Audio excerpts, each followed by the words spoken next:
GB News, the People's Channel, Britain's news channel. People in Britain, they love free speech, but they also love fair play. I don't care if I'm speaking somebody from a trade union, from the Labour Party, somebody from the SNP. And I think the viewers like to see that actually we can challenge one another, but in a positive way. We think we ask the questions that people want to ask, and often we ask the questions that we wanted to ask in Parliament but never got the chance to ask. So join us every Saturday, 10 a.m. till noon on GB News, Britain's news channel. It's all about family, being in people's living rooms, all the interaction and getting to know who our viewers and listeners are. When I was young, my dad used to say, no, stop arguing. I wanted an outlet that would enable me to give my opinion.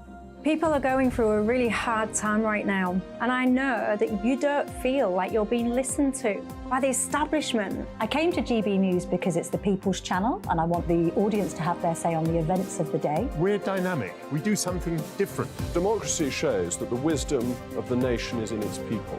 I get to travel to find out what the story is from a personal perspective. The British people aren't fools. We know when we're not being told the full story. We've got to work out how Britain moves forward from this. It's the best country in the world. The establishment had their chance. Now we're here to represent your views. Britain's watching. Britain's watching. Britain's watching. We're proud to be GB News, The People's Channel. Britain's news channel.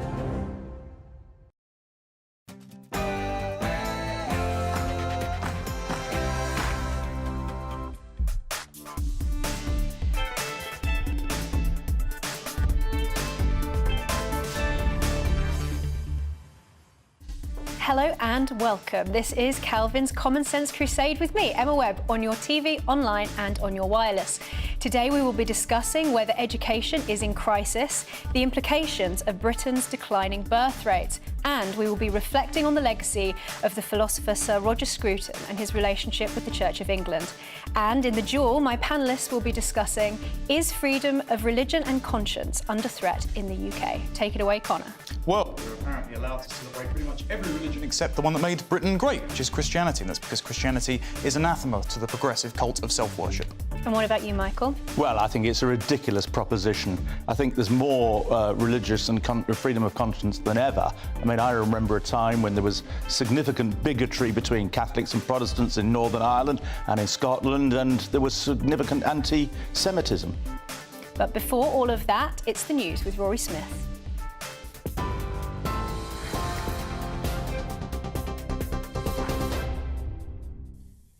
Thank you very much, Emma. The Met Office is warning of a possible danger to life as Storm Anthony batters parts of the UK.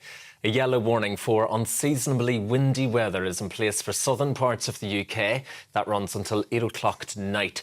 A yellow thunderstorm warning is in place until 10 o'clock for the southeast of England and East Anglia. Well, meanwhile, a number of people have been evacuated from their homes in North Yorkshire. That's due to flooding. Weather journalist Nathan Rao explains the conditions. The wind speeds of this storm, Storm Anthony, are expected to be around 75-mile-per-hour gusts on the coasts and 55-mile-per-hour inland. It's not the strongest storm that we've seen, but because of the time of year, the trees are all in full leaf and it's holiday season, the schools are off, and where it's going to be hitting, the impact of this storm hitting today is likely to be greater than had the same sort of thing happened later in the year. 2 French police officers have been injured in clashes with migrants near Calais. Around 60 people threw rocks and other missiles as officers tried to stop people smugglers launching a small boat. GB News can reveal that 15,100 migrants have crossed the English Channel in small boats. That's since the start of the year, and down more than 2,500 on the same period last year. Pakistan's former Prime Minister Imran Khan's party is calling for peaceful protests after a court sentenced him to 3 years in prison for illegally selling state gifts. But several of his supporters were arrested by police this evening. Khan was convicted of misusing his 2018 to 2022 premiership to buy and sell items that were in state possession. He has always denied any wrongdoing. Prosecutors in the US have asked a judge to limit what Donald Trump can say publicly about a criminal case against him. The one that Mr. Trump may be seeking to use evidence to target witnesses after he posted a message to social media that said, "If you go after me, I'm coming after you." The former US president says he's being targeted for political reasons. Thousands of trees are to be planted to mark the King's coronation earlier this year. The £2.5 million initiative, funded by the government, celebrates King Charles's passion for nature, while the government says it will help to meet its targets to treble tree planting rates by the next election. But campaign group Friends of the Earth says it's only a fraction of what ministers need to do to meet those targets. This is GB News across the UK on TV, in your car, on digital radio and on your smart speaker by saying play GB News. Now though, back to Emma.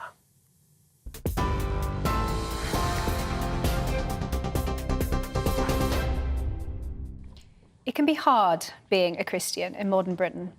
Week after week on this show, we see cases of Christians compelled to speak against their consciences or censored for expressing their faith. We've seen a vicar debanked and Christians prosecuted for the thought crime of praying not out loud, but in their own heads because of new censorship zones around abortion facilities that criminalise silent, private prayer. Christians across the globe face often violent persecution, but are met with deathly silence here in the West. That said, Christ did tell his followers in Matthew 10, "You will be hated by all for my name's sake." In Matthew 5, that men shall revile you and persecute you, and shall say all manner of evil things against you falsely. Or in Luke, that men shall hate you and shall separate you from their company.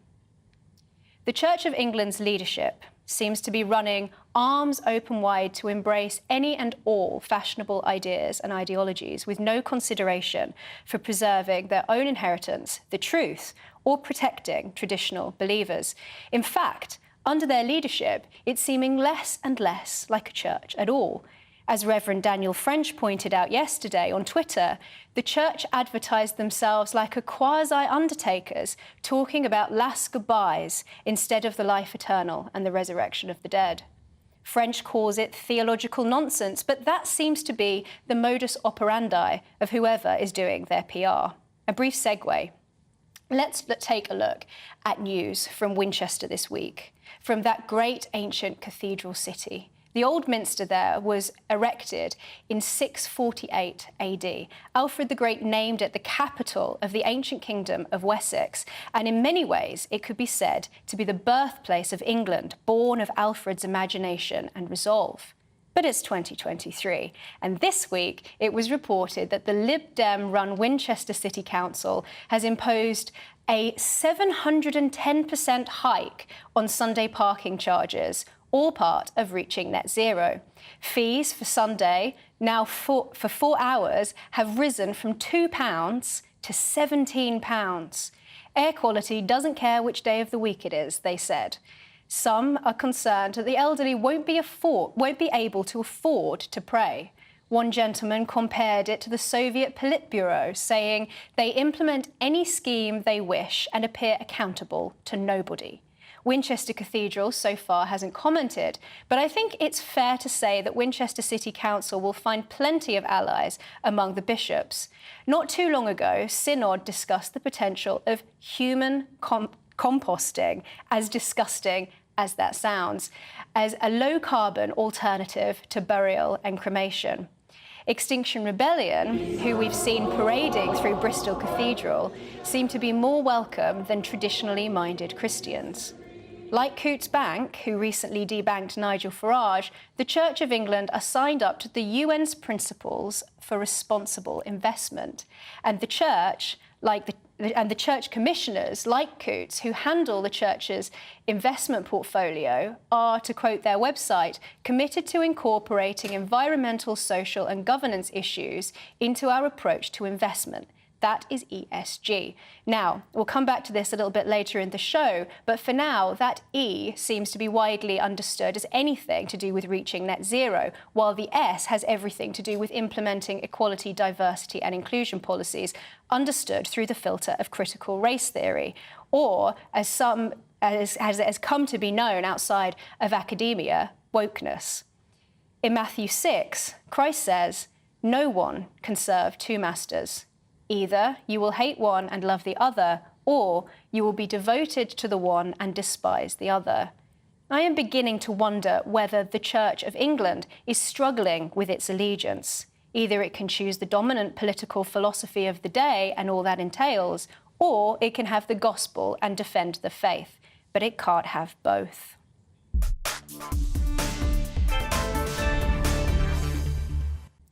That leads me on to tonight's duel. Joining me is political commentator Connor Tomlinson and journalist and author Michael Crick. Is freedom of religion and conscience under threat in the UK? Connor, first, let's go to you. Can you explain to us a little bit more about what ESG actually is? Yeah, environmental, social and governance scores are a corporate social credit system cooked up within the nexus of both the United Nations to hit their 17 Sustainable Development Goals by 2030, the World Economic Forum as a sort of policy nexus for big capital and world leaders, and the leading hedge funds around the world that are bankrolling it. They're subsidising this activism: BlackRock, State Street and Vanguard. To break down for your viewers, it's an insurance mechanism against the get woke, go broke principle that would allow us to boycott every company that is signed up to this otherwise. And so what happens is these hedge funds subsidise any company that decides to debank people like Nigel Farage or divest profitable investment in fossil fuels and energy security into renewables that aren't quite there yet, or spend loads of money on diversity and inclusion training schemes and signed up to have people in their advertising like Dylan Mulvaney, even if it puts off consumers, as we've seen with Bud Light. And so it's large capital ideologically monopolising the market against what regular people, regular thinking people and Christians like you and me would prefer that they didn't do. And Michael, is it not a problem that the Church of England is signed up to that? Does that not put it in conflict where it's focusing more on things like reaching net zero than on the traditional goals of a church and, you know, promoting the gospel and defending the faith? Well, I think if Jesus Christ were alive today, he'd believe in net zero. No, he wouldn't. Yes, he would. Jesus Christ lived a simple life where he spent very little money. He had very few needs. He didn't lead a life of greed. And really, it's the greed of modern civilization which the Christian church has utterly failed in its duty to argue against. It's the greed that has led to climate change and global warming and is heading us towards catastrophe on this planet. And Jesus Christ, if he was alive today, he would believe in achieving net zero, and he would believe in many of these social measures adopted by the Church of England, and which Connor so decries. Aren't you an atheist? I am an atheist. You've just made a profession of faith on live television there. No, I haven't. What you've done I've said you have. That Jesus... I'm not... Just because I'm an atheist, that means I don't believe he was the Son of God. I don't believe in God. Yeah, but I believe he had a lot of sensible things Connor, to say. Why do you disagree that Jesus Christ wouldn't have been in favour of net zero? OK, so first of all, I kind of raise an eyebrow at any atheist that tries to use my own values to subvert my own politics. Second of all, net zero is the new revelation. It is the new apocalyptic narrative which has displaced the idea of an eventual rapture that human beings will sit around and wait for and be in constant moral preparation for, because you never know the hour of judgment, so you've got to be a good person until you are judged. Instead, it has the Promethean ambition that says we are our own gods, we can master the world, we can master ourselves, and so all we have to do is augment human behaviour and then we can reach utopia rather than utopia arriving at a time that we cannot bring about. And so it puts us, and I say us, I mean the managerial class who would like to direct how we would live, in the driver's seat and said, it's all right, just trust us, give up all of your power and all of your wealth, and we'll bring you to heaven. Sorry, quite sceptical about that. Michael, you ain't going to go to heaven if you carry on like this, because the you don't believe in heaven, though. No, I don't. But I'm just if I'm confronted by a gentleman who argues on that basis, I have to respond on the basis of his principles. You won't go to heaven. You won't be able to hang around for the utopia you believe in, and I don't believe because before long the world is going to destroy itself at this rate. Why, as an atheist, do you feel qualified to take a position in disagreement with Connor on a matter of theology like that? Well, because you're a Protestant atheist. No, No, I mean, there are certain basics here. I mean, a lot of my moral principles are based upon Christian religion. I just don't believe in God. And I do believe there are aspects of religion which have done enormous damage over the last 2,000 years, and appalling bigotry and burning people at the stake and all of that. No, thank you very much. And I'm not persuaded that God exists, right? But at the same time, if people have influential positions in public life, as Connor does as a commentator, based upon their Christian principles, of course I'm going to argue about it and explore his Christian principles and say, well, look, are you really going along with what Christ says, or have you distorted and corrupted what Christ said, which I think most of Christianity has, frankly. If you think of the appalling things that Christianity has been responsible for over the last 2,000 years. I don't like the accusation that I have been distorting something that I believe in that you don't. One of the verses that you cited there, Emma, one of the things that Christ actually says is that you cannot serve God and mammon. Now, in the Bible, mammon is commonly mistranslated to money, but it's actually decided to be a kind of entity that controls material possessions. It's the idea that you as a human being can be tempted to overthrow the hierarchy which keeps you humble in proximity to the things that you've inherited, the world, your body, your relationships, and master literally everything for your own enrichment. And what net zero is, it's the idea that if human beings without God can perfect the world, well, if you believe I don't sign up to that. God created the world and you are out to destroy it. That is my argument. You are actually going against God's work. If I can briefly prevent us from being derailed from the original question, if we can just quickly get your thoughts on, it's demonstrable. We've seen so many Christians being silenced because they're holding to traditional views, being debanked, I don't think so. Losing their jobs. The guy in Windermere who was had his bank account closed by I think it was the Yorkshire Bank, it was because he had expressed his views on trans issues. I don't think it was because he was a vicar. Lots of people have had their bank accounts closed. Well, yeah, but it wasn't because he was a Christian. I mean, if Yorkshire Bank are having a policy of closing people's bank accounts because of their views on trans issue, which I think is a bonkers policy, if they're having a policy but then making an exclusion for vicars, well, that would be bonkers as well. So I think that example isn't a good one. Yeah, Christians don't have it all great in this country. For instance, they are the subject of mockery a lot more than other religions, and there are certain other religions which we don't dare to satirise and mock. And I think around the world, Christians are, maybe, I don't know if it's increasingly, but certainly there is a lot of persecution of Christians in the Middle East, in India, in a lot of the world, and we should perhaps in the West take a lot more notice of that and be a lot more concerned about it. And I would join those concerns. But I don't. I think you are exaggerating. I mean, if I look back to my childhood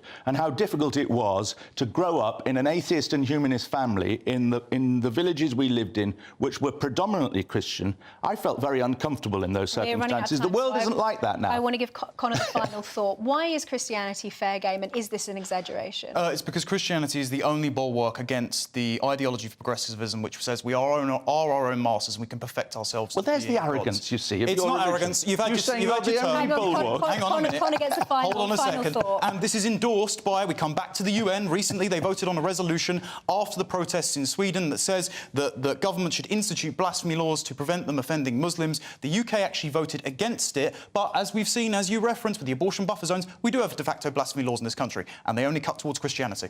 Thank you, guys. That was Connor Tomlinson and Michael Crick. We will hear more from them a little later in the show. Plenty more to come this evening on My Common Sense Crusade. We'll be discussing whether critical race theories should be discussed in primary school classrooms. See you in 2.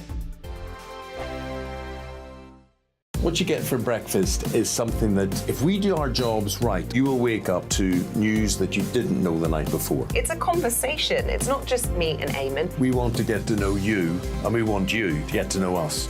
From 6, it's Breakfast with Eamon and Isabel. Monday to Thursdays on GBNews, Britain's news channel. Westminster is going around in ever-decreasing circles, followed by the media. Britain is broken. How on earth did we get into this mess? But more importantly, how do we get out of it.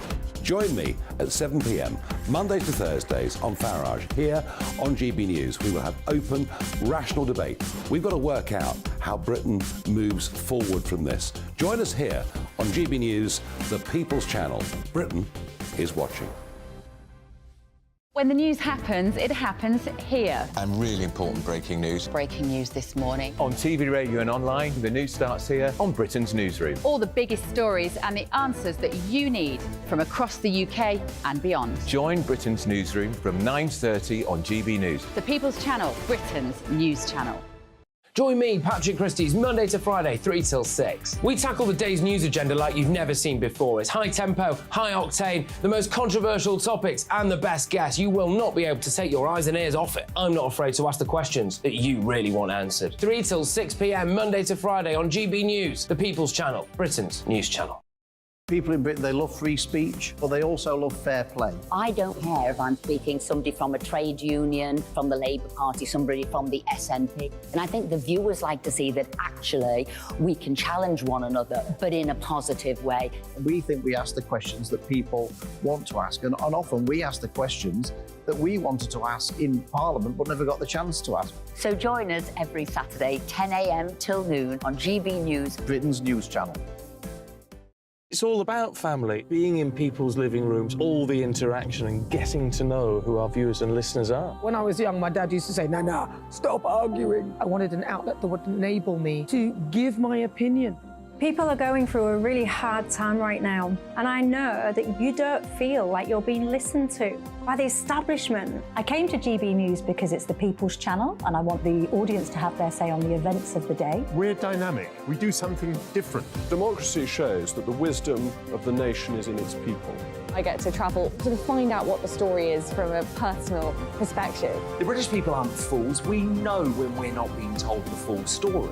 We've got to work out how Britain moves forward from this.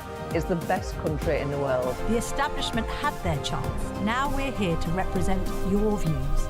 Britain's watching. Britain's watching. Britain's watching. We're proud to be GB News, The People's Channel. Britain's news channel.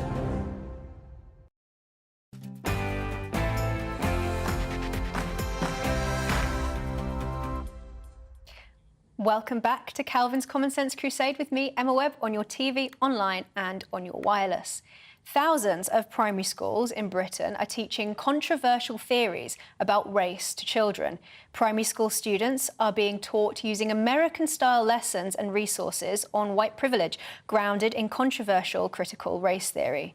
British children as young as 5 are reportedly being taught using resources that state that white children are strongly biased in favour of, quote, whiteness compared to their Latinx, that is Latino, classmates.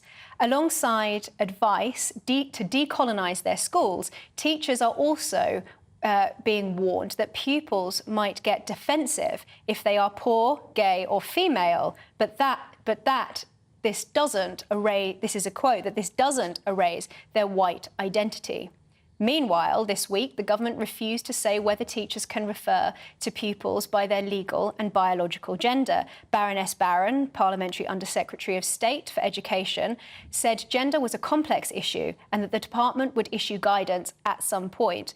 She was responding to a written question by Lord Pearson following the decision earlier this year by the Teaching Regulation Authority, who banned a teacher for misgendering a pupil. To discuss this further, I am joined and delighted to welcome Paul Huxley, the Communications Manager at Christian Concern. Thank you so much for joining me. So firstly, is it appropriate to import and impose American-oriented resources here in the UK in our classrooms? Well, I'd say no, for sure. One of the things about critical race theory, along with lots of other ideologies, is that they're better at explaining a problem, a real problem that may exist, than they are with coming up with answers. So there has been, obviously, the very poor treatment of some people because of their skin colour over history. And people who advocate for critical race theory latch onto that, and then they provide their solutions. But their solutions tend to make the situation worse, as far as I'm concerned. And they also refer to problems that are particularly strong in America and aren't quite relevant in the same way in the United Kingdom. So to import that stuff into England, Wales, Scotland, Northern Ireland, it just seems inappropriate to me. Race theory objectionable from a Christian perspective, or is it not? Well, the Bible's really clear that everyone is made in God's image, and so we're all equally valuable in God's eyes. We're made in God's image, male and female. That's the one distinction that it does make in the Bible between people, but that everyone of any skin color, any ethnicity, is equally valuable. So we do have to, first of all, recognize that. And so Christianity has historically been one of the strongest forces in eliminating racism, as those who ended the slave trade in particular were Christians and motivated by that belief. Is critical race theory ever appropriate in church schools, Christian schools? Well, no, because it's actually quite complicated to get to the bottom of critical race theory anyway. If you speak to most adults, many of the people listening to your show probably won't know in detail what critical race theory even means. In terms of detail, in terms of what these people mean by whiteness and these sorts of things, it's really quite complicated. And to teach that to 5-year-olds, to teach that to 11-year-olds, or 15-year-olds, people aren't ready to even get into that level of complexity, as far as I'm concerned, even to really discuss those issues, because there's a limit to how you can tell the difference between someone's skin color and what their culture is. Whiteness as more than skin color, but also a culture. It's really difficult to get your head around, and I really don't think that young children should be taught it. And just very briefly, we'd also like to get your thoughts on this question that's been asked to the DFE. Why is it important that teachers should be backed up by the state when it comes to referring to pupils by their biological gender rather than preferred pronouns, particularly in Christian schools? Well, that goes back to the case of Joshua Sutcliffe, a Christian maths teacher who was supported by Christian Concern in the Christian Legal Centre. He sort of somewhat accidentally referred to a biological female in his class as well done, girls, and this girl actually wanted to be known as a boy, and he ended up being banned by the Teaching Regulation Agency, and it was one of the first cases where you really saw Christians at loggerheads with the trans issue. It was back in 2017, and you first really saw Christians coming under pressure because of these things. Fundamentally, truthful pronouns, what people really are, what their biological reality is, what their legal reality is when they're a child. They can't transition in the eyes of the law, truly. These things are reality, and for teachers to talk truthfully to these students and about these students requires them to use accurate pronouns. So why should the government back that up? Well, because it's truth. That's what reality is, and that's what young people really need to hear. They need to hear that their bodies aren't the problem. If they're really struggling with their gender identity, they need to hear that their body isn't a problem. It's what God's given them, and to reconcile with that rather than to try and reshape it, rechange it, and forge a new identity. Thank you very much, Paul. That was Paul Huxley there from Christian Concern. Thank you so much for your time today. Let's get a reaction from my panel. I'm joined by political commentator Connor Tomlinson and journalist and author Michael Crick. So, Michael, I'd like to come to you first. I presume that you don't agree with that. Do you think that this is... I agree with some of what he says. So which parts do you agree with and which parts don't you agree with? Well, I mean, I think we need more tolerance all round. And I think for the state to start, or for local education authorities, or indeed headmasters and headmistresses of schools, to start, disciplining teachers or sacking them on the basis of for instance, the whole of trans rights is an utter minefield, and it's just so easy to say something that's going to offend people. And there needs to be more tolerance here. There needs to be an acknowledgement that we are struggling as a civilization to get to grips with this whole new world where there are people who feel uncomfortable in their bodies and want to move to a new gender. So I just think that the state on occasion is being far too heavy-handed. So I would agree with Paul Huxley in that regard. There were plenty of other things, but let's get on to Connor, and I'll think what they were when we get back. Briefly, so do you think this really is a crisis in our education system? And if it is, I'm sure there'll be many parents who are watching at home thinking, I don't know what to do. Should I pull my child out of school? Should I start homeschooling them? You know, what if you were a parent, what would you do under these circumstances? They're trying to make it increasingly difficult to homeschool. I mean, Nadim Zahawi tried to make it practically impossible because he had to do tax registration recently because they want a standardised education system. And my frustration is both with Paul and what you just said, is that critical race theory actually isn't hard to understand. If you just go and read the text by Kimberly Crenshaw and Derek Bell and Bell Hooks and the like, they say explicitly the civil rights movement failed because it didn't bring about communism. So what we want to bring about is race-based communism. And actually, it's deliberately trying to make people more racist because they think we're going to end up in a race war and it's going to win. Now, I don't want a race war because, funnily enough, I'm moderate and I don't hate my black friends, but they do. So I don't think it's appropriate to teach this in schools, and I also don't think it's appropriate to teach kids that you can change your gender because, as we've seen from things like the Cass report and various other pieces of scientific literature, if you do a watch and wait method, most kids desist at a rate from 76 to 92%. And the surgeries and that are conducted on these children leave them often with long-term health complications, cancer, suicidality and sterility. So putting people on this path, particularly young and vulnerable children, to hate people of another race or to hate their own bodies is evil, and the government should step in. Well, that's all nice and depressing. Thank you very much. That was Connor Tomlinson and Michael Crick. We'll hear more from them both a little later in the show. Coming up, we will be discussing the declining birth rates. And so I took to Twitter to ask, with birth rates at a record low and climate alarmism at an all-time high, are you worried about the baby drought? Lots of you have already been sending in your thoughts. Someone with the account British Weather SVS says it's not climate alarmism, the impacts are happening and true. Rewrite the question.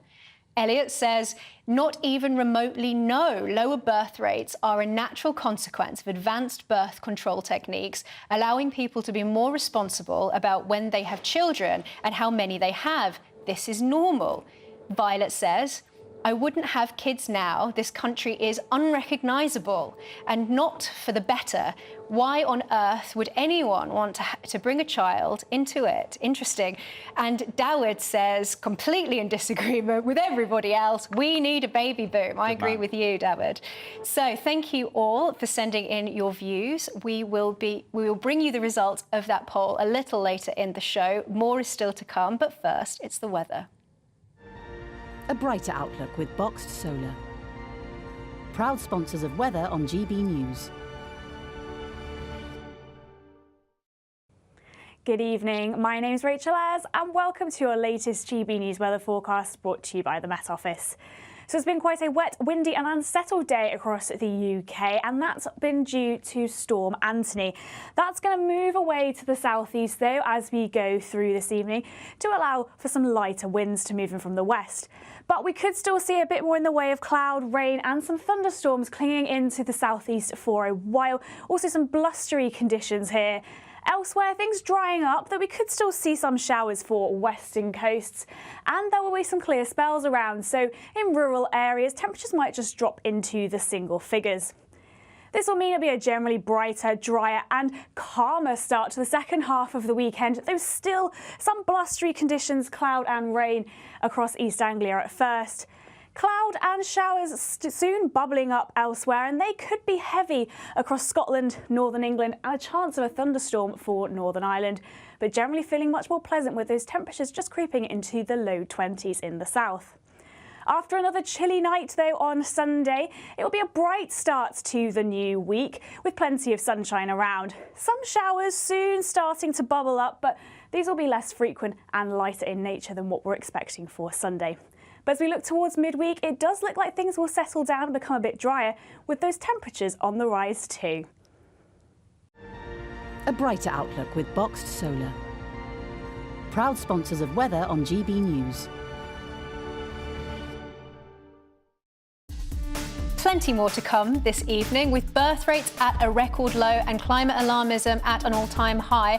Are you worried about the baby drought? That's next. The Live Desk with me, Mark Longhurst. And me, Pip Thompson.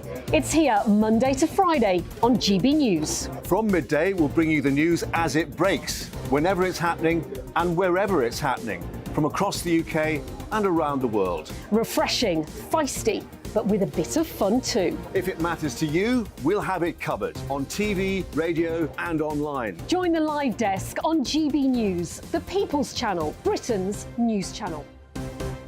So Jubes and Kerr, we tackle the issues of the day with real, robust debate, both sides of the fence, battling it out with me in the middle with my forthright opinions and views. And often really interesting things happen because you start with a position and then by the end of the debate you find actually, well, I might not have thought about that one. What we need in this country is 2 new political parties. You should maybe think about doing a 2024 calendar. I'm Michelle Dewberry and I'm keeping you company right through until 7 o'clock this evening. GB News, the People's Channel, Britain's watching. Monday to Thursday, 9 p.m. till 11 p.m. Join me, Dan Wootton. I'll bring you the sharpest takes and hottest debates. Do you not believe in prison? I don't believe in prisons. I'm completely stunned. I guarantee you there'll be no spin, no bias, no censorship. I actually was personally quite offended by it. And no reason to go to bed. So I guess they've always been quite woke. That's Dan Wootton tonight on TV, radio and online. Monday to Thursday from 9 p.m. till 11 p.m. on GB News. The People's Channel, Britain's news channel. In a world of dull and predictable radio and TV shows. Oh, hi. On Mark Dolan tonight, we've got big guests. We drill into the big stories of the day. The show adds up to a brilliant listening and viewing experience. Mark Dolan Tonight is the most entertaining current affairs show ever, and that's a fact. That's Mark Dolan Tonight, Friday, Saturday and Sunday from 9. Only on GB News, Britain's news channel. Like all families, we have arguments every now and then, but actually we agree on what the mission of GB News is, and that's the most fundamentally important thing. GB News provides the kind of platform that lets all voices be heard. We don't hold back. We're free to say what we really think. Just because some people who live in a tiny little Westminster bubble think that their particular story is important, that's not the most important story for me. And often they will be difficult stories, stories that you won't find on the establishment media. Because what people think in the north of England may be very different to what they're thinking in the home counties. We're going to carry on telling the world what life is really like for households up and down the UK. We love to be in your car, in your kitchen as you're having your breakfast. Whatever you're doing, you are part of the show. If it matters to you, it matters to us. Britain's watching. Britain's watching. Britain's watching. We're proud to be GB News, the People's Channel, Britain's news channel.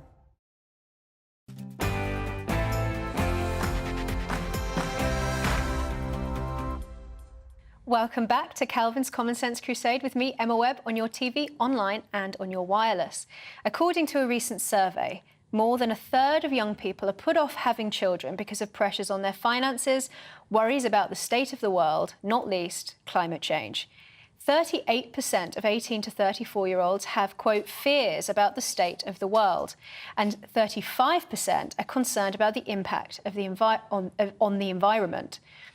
The birth rate is below replacement, and yet research shows that women on average are having less children than they want to. Meanwhile, another survey showed that 1 in 5 women have said that they have been coerced to have an abortion that they didn't want to. What on earth is going on? And should we be worried about the baby drought? To discuss this, I am joined in the studio by writer and cultural commentator Lois McClatchy. So, Lois, tell us, why should people be worried about birth rates being so low? And what are the implications of this on society? Well, you're absolutely right that they're very low. The replacement level for the population is for everybody to have 2 children, and right now we're averaging 1.5. So the trajectory of that is that the size of our population is going to fall quite dramatically. Now, this has implications on 3 areas. Firstly, economic implications. Now, we can look over Japan, who are a little bit further down the trajectory than us. Their trajectory is to lose 30 million in the next 30 years.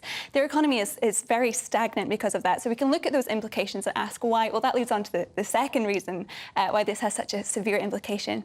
It's on the welfare state, and we're very proud of our welfare in this country. But ultimately, it's a Ponzi scheme. That means it's a pyramid. So we have to have a healthy number of working adults to be able to support those who are at the aging end of the pyramid. If we have that upturned, that's going to have very severe implications for those who are squeezed at the pressure of trying to provide, and also is going to have terrible implications for those of us who'd rather not spend our elderly years cared by, you know, ChatGPT and a Henry Hoover. But if we want to have, you know, solid ability to look forward to our, you know, the welfare scheme working for us, we have to be providing the number of people that need to have it. And finally, it has implications for us as individuals. We know for generations that what gives people fulfillment in their lives, what gives people meaning, is not usually from careers or even having a meaningful cause that they're excited about. And ultimately, it often comes from relationships.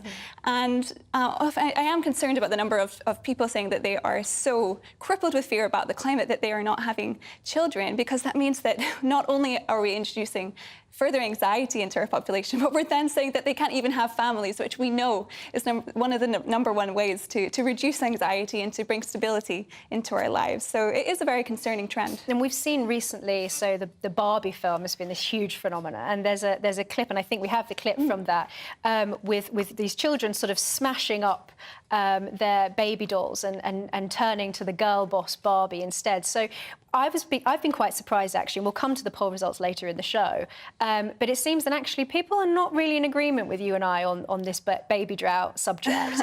And do you think that we have an anti-natalist culture, that people just don't want to have children, you can't force them to?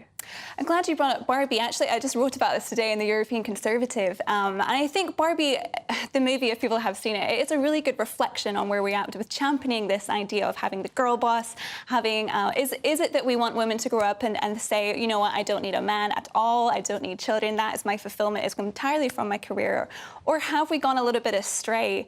And you know what, with if we look across the nation, we've never been a lonelier population, we've never been a more anxious population. I think 1 in 3 households right now are single adult households, and we know, looking around, that we're a society crippled with depression. And I can't help but think, by having this outlook which has degraded and devalued family relationships, we've done ourselves and our neighbours no favours whatsoever. And I think it's something that the current government have not particularly done enough to empower women and men to embrace parenthood and to feel encouraged, supported and empowered to do that. So on that, I'm going to bring my panel in. Michael, I think you are the only person who has children on this panel. So could you tell us a little bit more, you know, do you feel that... How it happened? Not about how you had children, but no, do you feel that, you know, we're overblowing this baby drought thing? Because I know that obviously lots of people are concerned about climate change, they're concerned about overpopulation, we're concerned about underpopulation. Well, first of all, I do wonder whether this is all an attack on, you know, the people like me who believe that global warming is a dreadful problem. And it's not just global warming that people are worried about. They're worried about nuclear proliferation, the possibility of nuclear war between superpowers and all of that, and which is astonishingly hasn't happened in 80 years since Hiroshima and Nagasaki, and of course the problems of mass migration. But I mean, when I was born, I think the population of the world was 2.5 billion in 1958. It's now about 8 billion. And despite what you're saying, it's going to go up a fair bit more to about 11 billion, isn't it, before it starts coming down again. Now, if the population had stayed at 2.5 million, then the problems of climate change would be a lot less. You know, a lot of what's going on, the climate change is going on, is because there are so many people in the world consuming energy and so on, and emitting carbon. And therefore, I would welcome the population coming down, but it'll probably be too late. It'll be too late to save us. Which exactly ones do you want to get rid of, right? So that's firstly, I'd really... Exactly what ones? Well, which people in the world are polluting too much for you? That's a pretty disconcerting... No, we all are, including myself. Not true. Right, second of all, who are you saving the world... in my case. Second of all, hang on, hold on. Second of all, who are we saving the world for? What is the point of conserving a world if there are no human beings in it? Thirdly... Well, nobody's advocating no Hold on, human beings. you've had your speak. Right, and then lastly, I'd like to come to the data of a demographics analyst called Stephen J. Shaw. He's projected by 2050, there's going to be 800 million people suffering from something called unplanned childlessness. That's people that have been scared out of having children, but 80% of those that end up not having kids wanted them. So this is a major demographic and personal meaning crisis that we're suffering from. And I can speak from personal experience here. Generations before, if conditions were different, I probably would have had kids by now as well. But the pressures that are put on you just by economics, politics, social media, and the relationship market at the moment is a nightmare for younger and younger people. So we really do need something to fix this. Final word to Lois very quickly. I think that there are many women who really are quite terrified of unplanned childlessness. And the family situation in this country is really quite, you know, the atomisation is quite frightening and detrimental to a lot of people. What do you think? Yeah, we can be really scared of this conversation in Britain because it touches the A word, abortion, that we talked about. It's that 1 in 5 women are having a coerced abortion, one that they don't even want. But I think the solution, therefore, is to empower and make sure that women feel comfortable, supported and helped to bring children into the world, and they won't be left alone or abandoned, and having societal solutions, including support from men, to do so.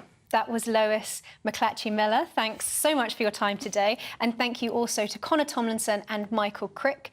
I hope to have you back on the show again very soon. Coming up in the final part of my Common Sense Crusade this week, we'll be reflecting on the legacy of the great philosopher, Sir Roger Scruton. See you shortly. Monday to Thursday nights on GB News. At 6, it's Dubes & Co. 7 o'clock, Farage. At 8, join Jacob Rees-Mogg. And at 9, Dan Wootton Tonight, followed by Headliners. On TV, radio and online. This is GB News. Now then, Lee Anderson here. Join me on GB News on my show, The Real World, every Friday at 7 p.m. I'm not eating bloody cat. Are you delicious? mental? Open your mouth. OK, here comes a train. Reminds me of the scene in Singing in the Rain. Adam, is that a good one? Whoa! Join me at 7 on GB News, Britain's news channel. Join me, Camilla Tominey, on Sunday mornings from 9:30, taking the politicians to task and breaking out of SW1 to see how their decisions are affecting you across the UK. Bursting the Westminster bubble every Sunday morning, only on GB News, the People's Channel. Britain's watching. Join us every night on GB News at 11 p.m. for Headliners, which is 3 top comedians going through the next day's news stories, which is exactly what you need, because when the establishment has gone crazy, you need some craziness to make sense of it. So join us 11 p.m. every night on GB News, the People's Channel, Britain's news channel. I'm Andrew Doyle. Join me at 7 o'clock every Sunday night for Free Speech Nation, the show where I tackle the week's biggest stories in politics and current affairs with the help of my 2 comedian panellists and a variety of special guests. Free Speech Nation, Sunday nights from 7 on GB News, the People's Channel, Britain's news channel. Every Sunday from 11, join Michael Portillo. There will be topical discussion, looking at the week before and the week to come. So kick back and relax at 11 a.m. on Sundays on GB News with me, Michael Portillo. GB News, the People's Channel, Britain's news channel. I joined GB News because I was sick and tired of not hearing my views being represented, not just mine, but so many people that I knew and spoke to. I just couldn't get my voice out there. I couldn't say anything. I couldn't do anything. Whatever the narrative was, I kind of had to follow it. GB News is there to provide a voice for those who have been ignored by the establishment media. We think different things, we've got a different style. GB News is here to be optimistic and positive about the future. It's real kind of dynamic and flowing, with the audience very much at the heart of it, like a big family. Here at GB News, we talk about the things that matter to you. Hearing the voices from right across our towns and cities, especially our towns. All sides of the argument represented with a heavy dose of opinion. We're on a mission here to make a difference. And the GB News family really is here for you, and whatever time of day you can watch or listen. Britain's watching. Britain's watching. We're proud to be GB News, the People's Channel, Britain's news channel.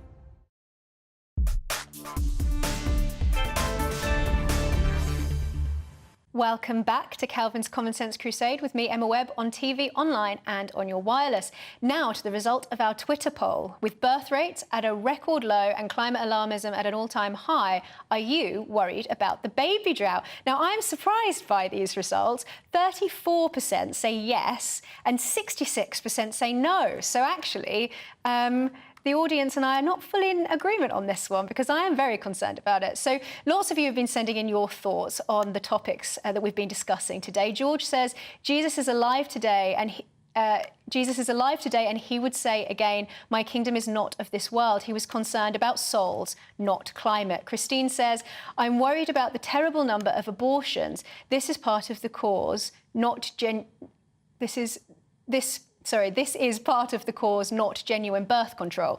Henry says, if children don't know the answer to 7 times 8, how would they understand race and gender theories?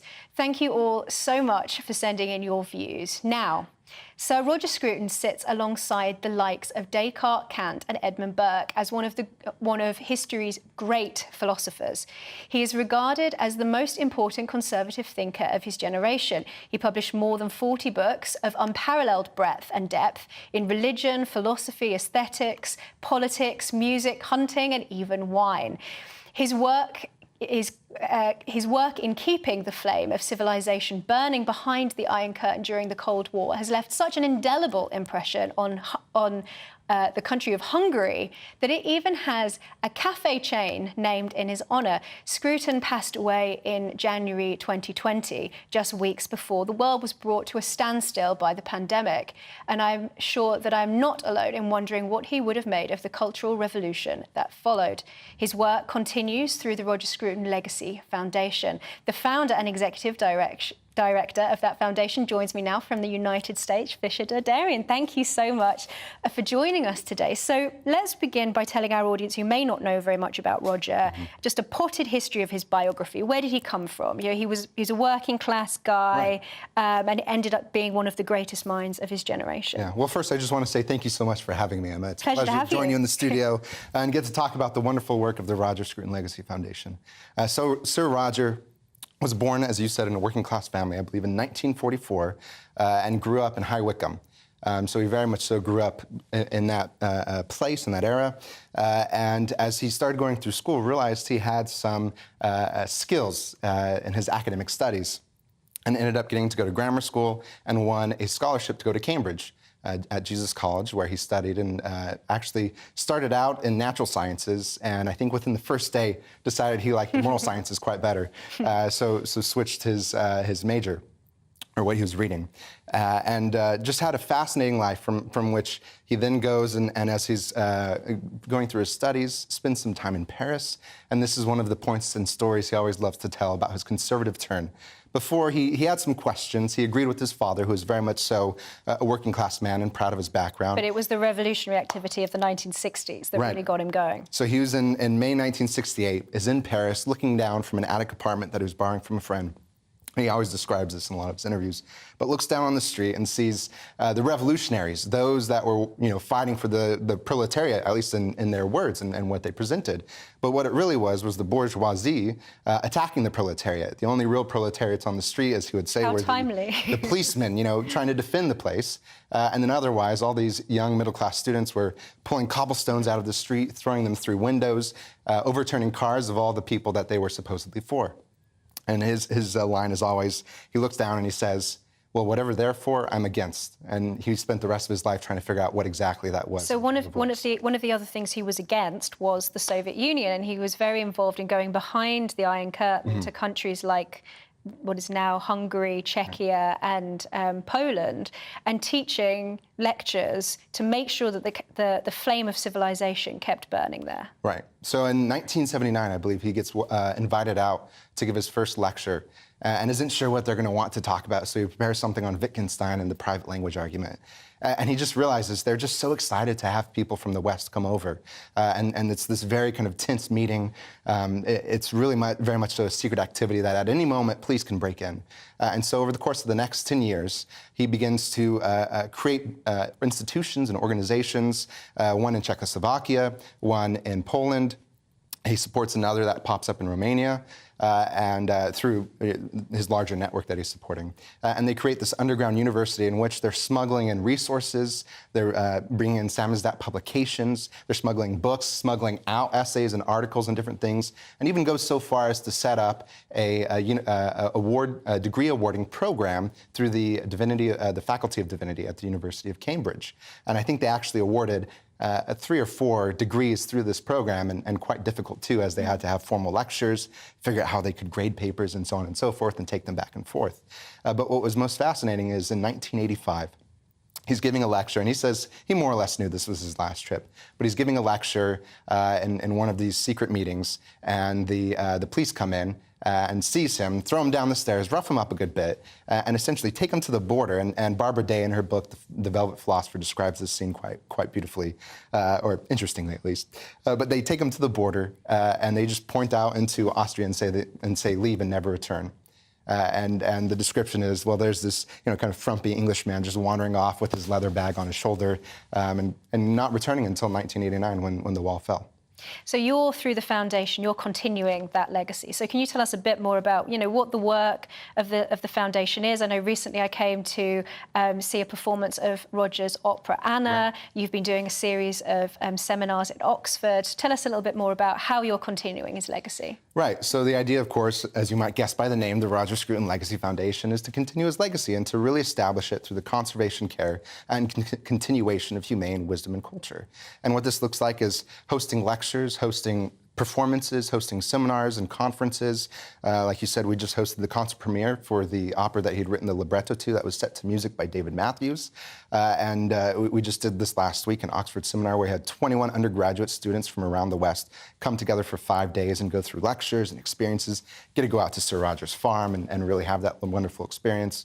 We're doing a conference in September on the pursuit of beauty for young academics, and really trying to create this international network of people who know Roger, who love Roger, who really engage with his work, and allow this network to build so that people who care about architecture, who care about culture, who care about music and philosophy, politics, really the truth and what makes life worth meaning, can come together around Sir Roger's work and around his name, and do something worthwhile and meaningful. Well, God bless you for everything you're doing, and good luck with all of it. I am your cheerleader from the sidelines.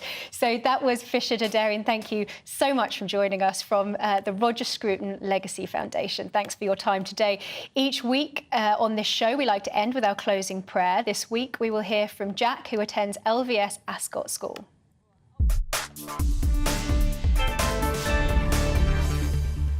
Grant to us, Lord, we beseech thee, the spirit to think and always do such things as be rightful, that we, who cannot do anything that is good without thee, may by thee be enabled to live according to thy will, through Jesus Christ our Lord. Amen.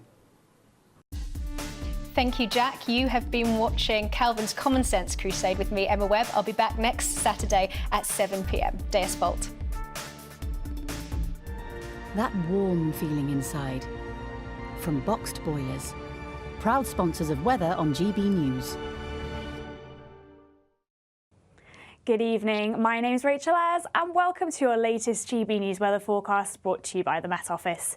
So it's been quite a wet, windy and unsettled day across the UK, and that's been due to Storm Anthony. That's going to move away to the southeast though as we go through this evening to allow for some lighter winds to move in from the west. But we could still see a bit more in the way of cloud, rain and some thunderstorms clinging into the southeast for a while. Also some blustery conditions here. Elsewhere, things drying up, though we could still see some showers for western coasts, and there will be some clear spells around, so in rural areas, temperatures might just drop into the single figures. This will mean it'll be a generally brighter, drier and calmer start to the second half of the weekend, though still some blustery conditions, cloud and rain across East Anglia at first. Cloud and showers soon bubbling up elsewhere, and they could be heavy across Scotland, Northern England, and a chance of a thunderstorm for Northern Ireland, but generally feeling much more pleasant with those temperatures just creeping into the low 20s in the south.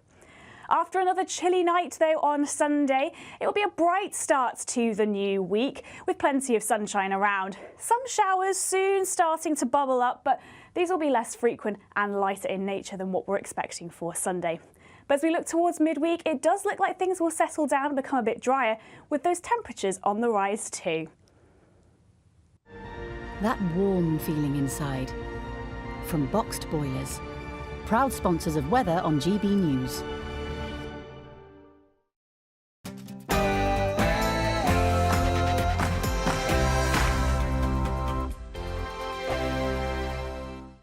What you get for breakfast is something that, if we do our jobs right, you will wake up to news that you didn't know the night before. It's a conversation. It's not just me and Eamon. We want to get to know you, and we want you to get to know us.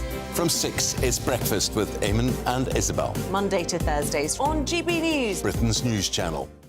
Westminster is going around in ever-decreasing circles, followed by the media. Britain is broken. How on earth did we get into this mess? But more importantly, how do we get out of it? Join me at 7 p.m, Mondays to Thursdays on Farage, here on GB News. We will have open, rational debate. We've got to work out how Britain moves forward from this. Join us here on GB News, the People's Channel. Britain is watching. When the news happens, it happens here. And really important breaking news. Breaking news this morning. On TV, radio and online, the news starts here on Britain's Newsroom. All the biggest stories and the answers that you need from across the UK and beyond. Join Britain's Newsroom from 9:30 on GB News. The People's Channel, Britain's news channel. Join me, Patrick Christie's, Monday to Friday, 3 till 6. We tackle the day's news agenda like you've never seen before. It's high tempo, high octane, the most controversial topics, and the best guests. You will not be able to take your eyes and ears off it. I'm not afraid to ask the questions that you really want answered. 3 till 6 p.m, Monday to Friday on GB News, the People's Channel, Britain's news channel. People in Britain, they love free speech, but they also love fair play. I don't care if I'm speaking somebody from a trade union, from the Labour Party, somebody from the SNP. And I think the viewers like to see that actually we can challenge one another, but in a positive way.